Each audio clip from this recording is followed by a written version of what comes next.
So I'm going to hand over to Rupa now, who's going to take us forward and help us to understand what's been going on nationally this year to take forward the group clinic model and support its spread.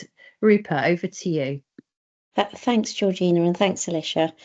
Hi, everyone. My name's Rupa Joshi. I'm a GP, and I've been doing group clinics in my practice since 2018. And I'm also Deputy Medical Director for Primary Care across the Southwest region. And I've been given the role of leading on group clinics on behalf of the Medical Directorate. And I also have one more role, which is for the British Society of Lifestyle Medicine, where I lead on group clinics as well as transformation lead. So I'm here in a very supportive capacity to help anybody who's wanting to start their journey with group clinics or coming across any challenges or barriers. So I'm really happy for you to reach out. So these are the group clinics that I've been running in our surgery, and at the moment we're doing diabetes, fibromyalgia, menopause, and a kind of cardiometabolic lipids and blood pressure. But we have done other areas as well. And I think one of the things about group clinics is it's a really good way of integrating your multidisciplinary team members to deliver care for your patients. You can reach some of your patients with health inequalities or your underserved populations. And it's one of the tools that we can use for delivering neighbourhood health. So it's all about moving care closer to the community. And it's a way where you can organise a group clinic and have your facilitator and clinician working alongside perhaps somebody from the voluntary sector or a consultant from the community or secondary care. So you've got a holistic approach to help with your patients. This is a slide just really about some of the evidence. People always ask, what's the evidence for group clinics? And I'm very happy to share these slides with you afterwards. But this slide really supports the fact that we can use group clinics across all areas of life. And there is plenty of evidence for that. So at the moment, we're waiting in anticipation of the 10-year plan. And what we've done as a working group is submitted an executive briefing, which we've used with lots of different partners, which I'll go through as part of our task and finish group, looking at the 3 shifts that we talk about: hospital to community, analog to digital, illness to prevention. And we've really looked at mapping out how can group clinics move in these 3 shifts to really move the way that the changes are going, and how we're going to enable better working for our teams and our systems. And the next 3 slides really looks at the 3 shifts and the evidence and what's going on at the moment to support. So, for example, hospital to community, we've got evidence to show it's a vehicle for neighbourhood team working. It gives us productivity gains. It's a way of expanding capacity. It's a way of reducing waiting times. And Paul will talk about what's going on in terms of pilots and other schemes that are going ahead to help with some of these time efficiencies and productivity gains. Alicia talked a little bit about VGCs and our video group clinics that many of us were doing and some of us are still doing, because it's a really good way of reaching out to your population. We run some of ours at lunchtime, so our working patients are able to log in. It's also a good way of reaching some of our patients who maybe haven't got transport or have childcare issues. So we often do some of our postnatal clinics virtually because our new mums would just prefer that. Having to feed baby and nappy changes, etc., is just much easier. And it's a good way of reviewing nurse confidence and undertaking virtual clinic work because a lot of people are quite anxious about doing it, but actually once you can do it, it's a new skill that you can teach. And then we look at our illness to prevention. It's good for personalisation. It's good for preventative medicine and enhancing care for the teams around them and working together as a team of teams based approach, and helping with behaviour change for patients as well. So this is a little bit about what we've been doing in our Task and Finish group, which is harnessing group clinics to deliver the 10-year plan.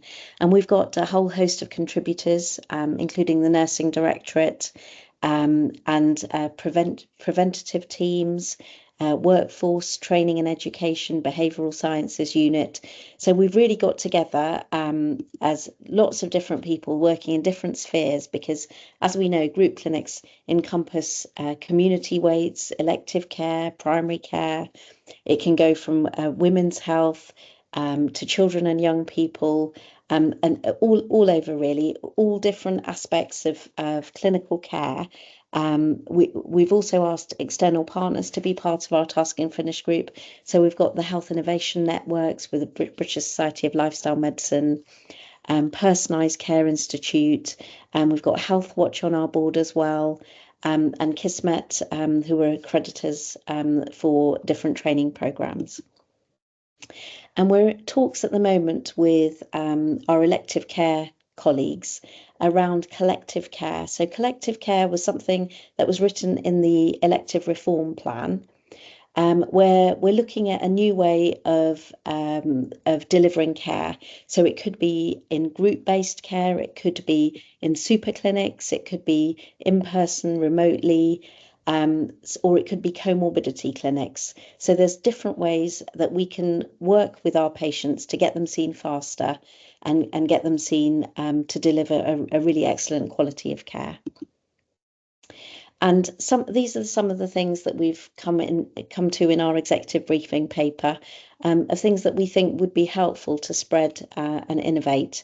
And it really begs the question, why now? You know, group clinics have been around for quite a few years now, but why is it now is the best time to start moving forward with it? And I think it's because we're ready now. I think that the climate is ready, the landscape is ready.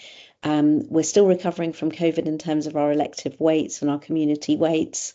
Access to general practice it's harder than usual. So we've got this as a way of improving access to all our discipline and all our areas. So I'm going to pass to Paul now to introduce himself, and then talk about the nursing side and all the pilots that we've got going. Thank you, Paul. Great, thanks Rupa, and thanks Georgina and Alicia. I suppose I would just start. So I'm Paul Vaughan, I'm the National Deputy Director for Community Nursing and Primary Care Nursing at NHS England. And I would just say that I'm the person who commissioned and kind of was responsible for leading the work around the virtual group clinics as part of the GPN 10-point plan. And I suppose that's when I got involved. And I have to give a shout out to Georgina, who's here, obviously Jason Westward, a colleague of mine who was involved, and of course Rupa, who, as she said, was one of the leading lights in terms of getting the work up and running when we were doing it. So I do want to give that shout out to those people, because it's been an amazing piece of work, I have to say. And I think for me, what we're talking about today is really something that's quietly revolutionizing how we deliver care. So I think, you know, group clinics, I think, as we've already heard, in a health system that's really under increasing pressure, where the time, the workforce and patient demand all seem to be growing at odds.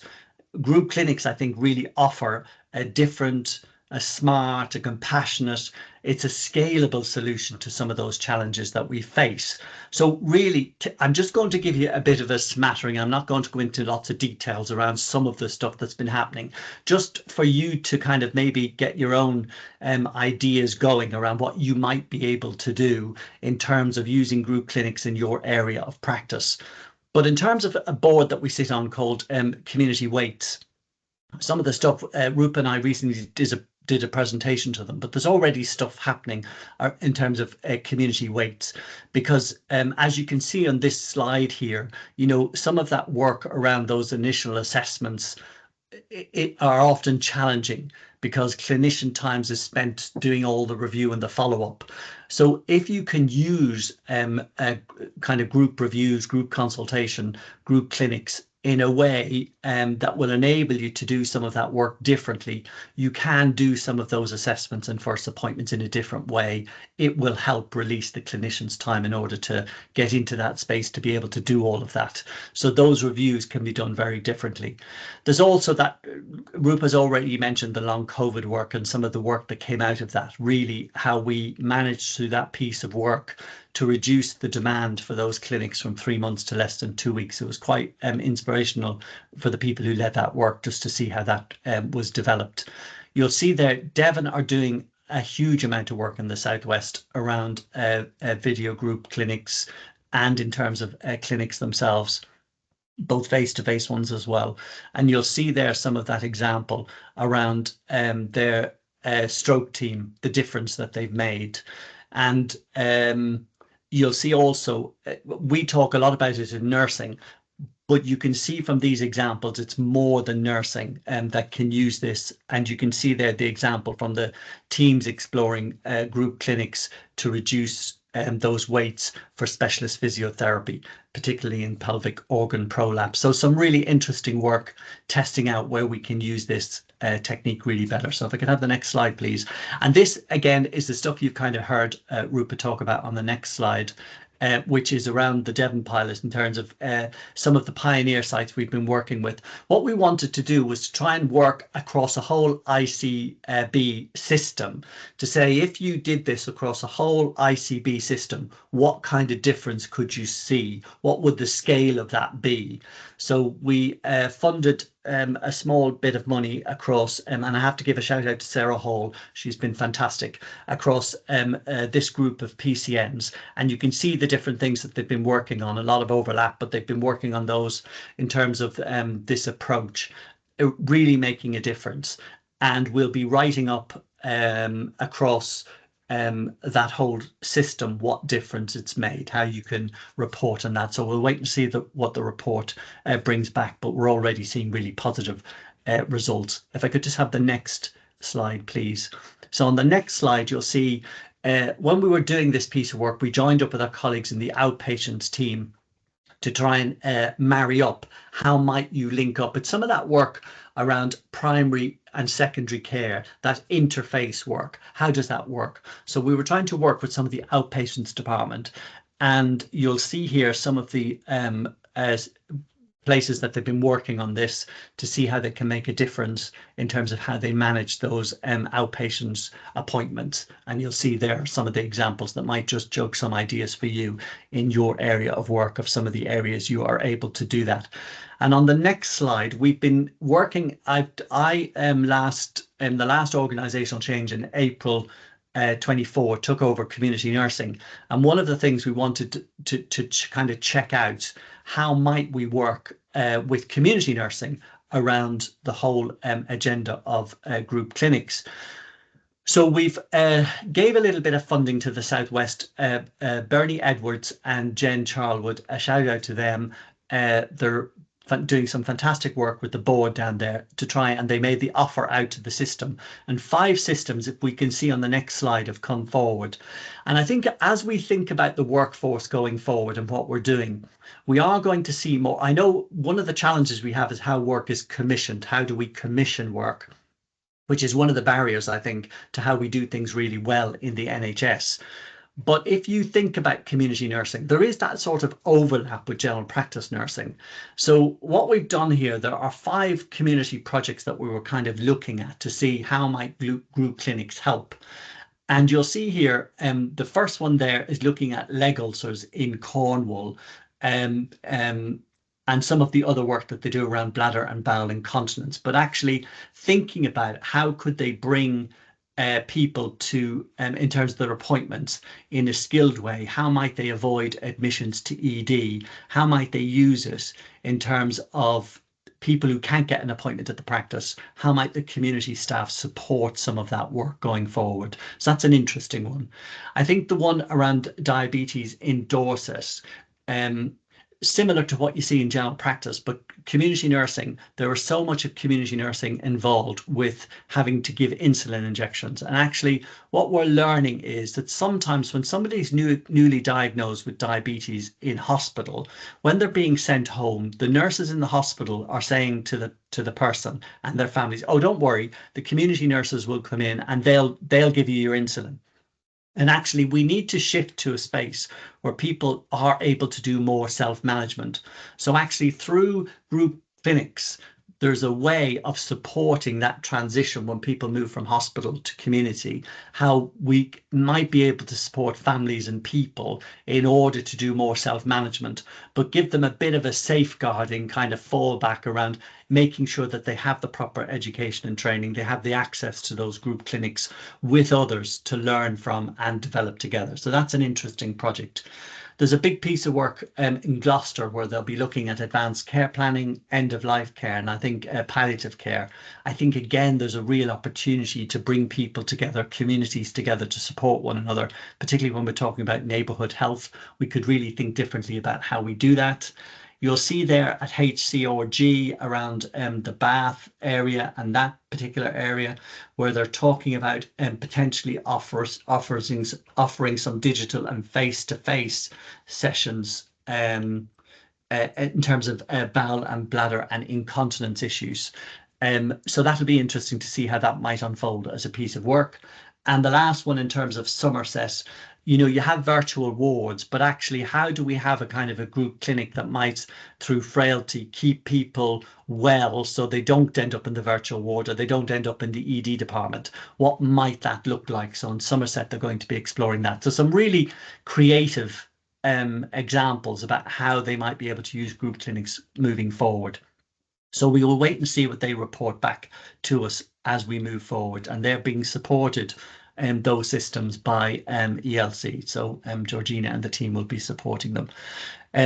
So that's really just a kind of a quick smattering of kind of ideas. I think if you think about, we're doing a vision for nursing in the community, and I think once we get that vision for what nursing in the community looks like, when you think about mental health, learning disability, district nursing, general practice nursing, I think through all of that vision, there are places where in mental health, where in learning disability nursing, in all of those places, I think there would be a way of being able to use group clinics differently. So we're keeping that in our mind as we develop that vision.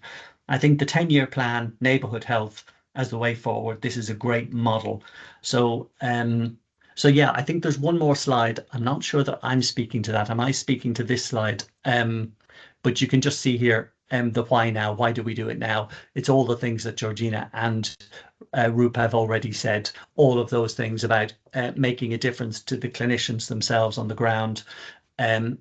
It's building that. We really need to shift into that prevention space. How do we create more time for people to do that? Because one of the challenges we have at the moment is everyone is very focused in community nursing in particular, a little bit in general practice nursing. We're focused on the task because we're so under pressure.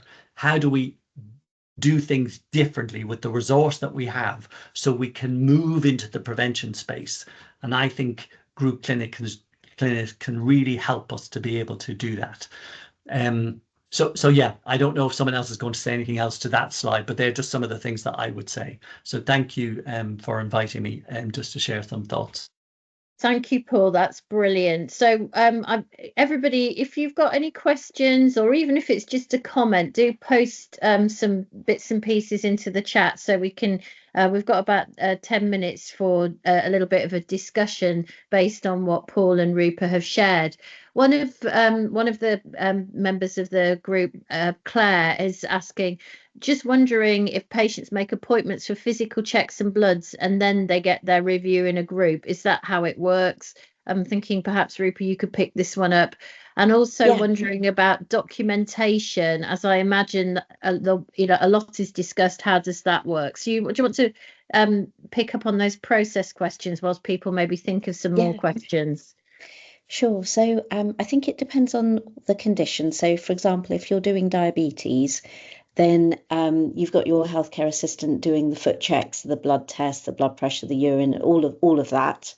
And if you want to try and embed that into your recall procedures, so you get your part 1 invite and then you get automatically booked into a group clinic for your part 2. So it's completely embedded into your practice procedures. So patients can, of course, opt out, but it's an opt-in by default because it's just more efficient and it's better for the patients. They get to be in a group, they get to discuss what having diabetes is like, and they get to ask each other questions. They have a community of support. But of course, there are patients that it won't be, as beneficial for. Maybe they've got different needs, so they can opt out of that. And then in terms of your documentation, we have a facilitator that takes the notes. What we tend to do is do an entry in the notes, which is a synopsis of the session and what people talked about, what the themes were, and then each person gets their own little care plan written in the notes. But the first bit's copied and pasted, so it's just less documentation. But what we are looking at the moment, which is really exciting, is ambient voice technology for group clinics. And we're testing that out in our lab in the southwest near Bristol, where we're going to be looking at different voices and how it picks things up, just to make things a little bit easier for the documentation side of things. Does the HCA book the part 2? So I'll let me. Yes. Just wanted to say, Rupa, on that in terms of the ambient voice technology. Yes. I think looking it's still early stages. Yeah, it's very early stages, and I think that there's so much potential actually around using AI. I'm sort of kind of waking up. I'm probably a bit late in the game, waking up to the potential of AI. But we were just exchanging some messages the other day, weren't we, as well, about how group clinics how an AI could be used to help you to prepare for your group clinics. Because one of the things that clinicians often worry about is, how on earth am I going to prepare to see 10 people in my group clinic? How am I going to do the review of the notes? But if you could use AI to pick out the key issues, the key quality issues, that could also be a bit of an enabler, couldn't it? So I think, that whole agenda around the use of AI and technology is going to be a big one for the next year, I think, isn't it? It's definitely something that it's in exploratory phases at the moment, but it's definitely something that will help us with those jobs that we don't really need to do. It can be done for us. Yes, the HCA does book the part 2, and we've got a patient leaflet, or you can just do it automatically and book it in. This is your appointment for your part 1. This is your appointment for your part 2. It's entirely up to you as a practice how you want to do it. So have we got any other questions, anyone, or just reflections? If you want to pop your hand up even and contribute verbally, Alicia can unmute you and let you do that. Any other thoughts or any things that you sitting out there in the system, you think, why on earth is NHS England not doing this? You've got Paul and Lee and Rupa here today, who are two of the key drivers of group clinics at national level. What are your needs? What would help you to move group clinics forward locally? I'll just pick up on Lucy's question about the wound sites. So that can be checked in the part 1. And what we tend to do is the healthcare assistant covers anything that you need to be there for. And we can also call a nurse in or a doctor in, whoever's supervising around, to check anything that people aren't sure about. And we can always arrange follow-up after a group clinic as well if people need it. So it's not, it stops there, care stops there. Care is there for whoever needs it in whichever way they need it. Brilliant. Cool. Okay. So in terms of the sort of next steps and plans for the future, Rupa, is there anything else you want to add and share with the group in terms of what's going to be going on over the next few months to drive forward group clinics? So at the moment, we're really getting out there to spread the word. So myself and Paul spoke at the National Community Outpatients Board. Myself and Georgina will be speaking at the Health Inequalities Board. We're running a medical directorate hot topics event on group clinics. Liz Hirsch kindly hosted me in BSW last week, so thank you, Liz, to speak to the clinical directors. So we're really getting out there to talk about it and offer support for anyone who's interested in starting them off. And then I'm also meeting with the elective care outpatient work stream later this week to talk about the collective care that I spoke about and how we can really work together to move the agenda forward. And then we've got the 10-year plan coming out. So we're expecting that end of June, something like that, possibly the beginning of July. And I think once we've got the 10-year plan, we can then start moving forward into how we're going to embed group clinics. So we've got quite a few people asking quite practical questions. So in terms of setting up group clinics, how much time should you allow for a group clinic? For instance, a diabetes group clinic, how much time does it take to set it up and roll it out? Do you want to say something about that, perhaps? I think it's always good to not rush into it and to spend some time talking to your teams. I would probably recommend at least a month of engagement with your patients. Put it on your Facebook page, tell your receptionists about it, talk to your patients, put it in your newsletter, put it on your website, really get the engagement and the communications out there. And then start embedding it into whatever processes you have. Some people do date of birth search for your diabetics, if we're using that example, recall. Some people do it in terms of your population segmentation, so they choose to see those patients that are segmented as high risk, so red patients first. So that you can optimize their care. You could have comorbidity clinics where you're seeing blood pressure, heart, renal, cardiometabolic all in one go, so you can do group clinics for that where people with different comorbidities get seen all together. So it depends on your clinic, but I'd say have a lead in time. You might want 4 to 6 weeks to get everything ready, but the most important thing is getting everyone in your practice on side. Put it on your clinical meeting agendas, put it on your partners meeting agendas, so that everyone knows what they're doing, and it's a whole practice approach, not just 1 or 2 people talking about it.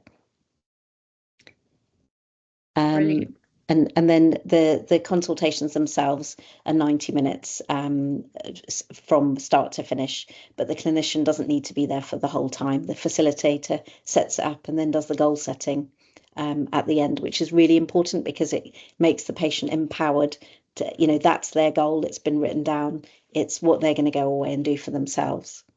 That's brilliant. Thank you so much. So just thinking about people who are maybe quite new to this, but which it sounds as though some of the audience are. We've actually got in June another webinar coming up, which is what we're calling a masterclass in getting going with group clinics, because before you guys may be feeling a little bit like a lone voice a little bit in your practice right now, and we want to make sure that you can take the message back, sell it to your practice manager, sell it to your lead GPs and partners in the practice. So I've popped a little message into the chat there to help you to, if you want to come along to that webinar. We've got a great nurse called Laura Ireland, who's going to be running that masterclass with us.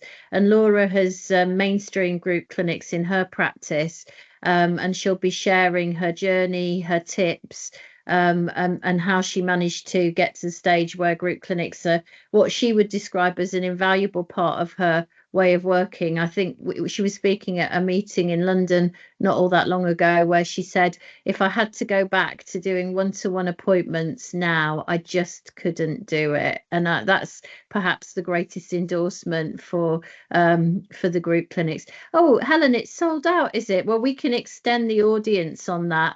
Thank you for letting us know that. We'll make sure that we can extend, because we can extend the number of people who can attend that. We'll do that shortly, straight after this meeting. So it feels as though we're kind of coming to the end of the Q&As, but if you have got any other questions or thoughts you want to post, then please do so. And let's hand over to Alicia to take us through and bring the session towards a close. Thanks,